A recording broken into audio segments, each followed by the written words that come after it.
Some roads aren't meant to be driven at night. Some lights you're not supposed to follow. Dana was 39 and tired, not just from the 12-hour drive through Arizona, but from life. The kind of tired that sleep doesn't fix. So when her GPS rerouted her through Highway 191, she didn't question it. It was a desert road, black and empty. Just her headlights, the moon, and silence. She was alone. Or at least she thought she was.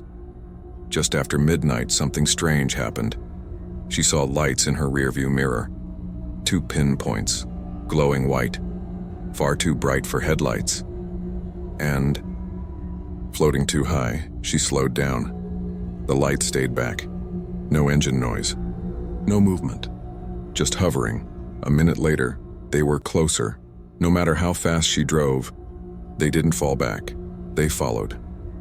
Around 12:41 a.m., Dana saw a gas station sign, but there hadn't been one marked on her GPS. No brand name. Just a red, flickering neon. Open. She pulled in fast, desperate to get away from the lights.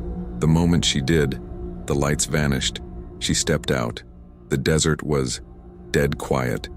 No wind. No insects. No hum of power lines. The station looked abandoned. Broken windows, cracked pavement. But the door opened with a ding. Like it was brand new.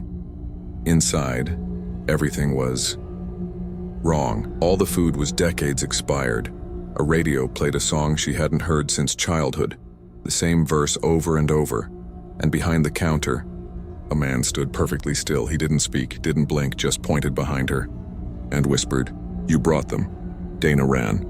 Outside, the lights were back, but now they were in front of her, right above her car, glowing so bright they lit the desert floor. She tried to drive. The engine stalled. When she looked in the side mirror, there was someone in the backseat, a pale woman, hair soaked, eyes wide open, mouth stitched shut. Dana screamed, but the car started on its own and drove. Not her hands, not her feet. Something else was in control. The road looped. She swore she passed the same sign. "Welcome to Apache County." 4 times the clock blinked. 8:11 a.m. Then 1:11 a.m. Then a 1:11. Icon again. She wasn't moving. Forward. The world had stopped. She was trapped. Between right where she'd been and something waiting ahead. And the lights? Now they were inside the car. At 3:33 a.m., the radio came on by itself. Static. Then a voice. Hers. Saying, "I shouldn't have stopped. I shouldn't have looked at them." Dana's eyes began to bleed. Her hands were locked to the wheel. The desert had turned to ash outside.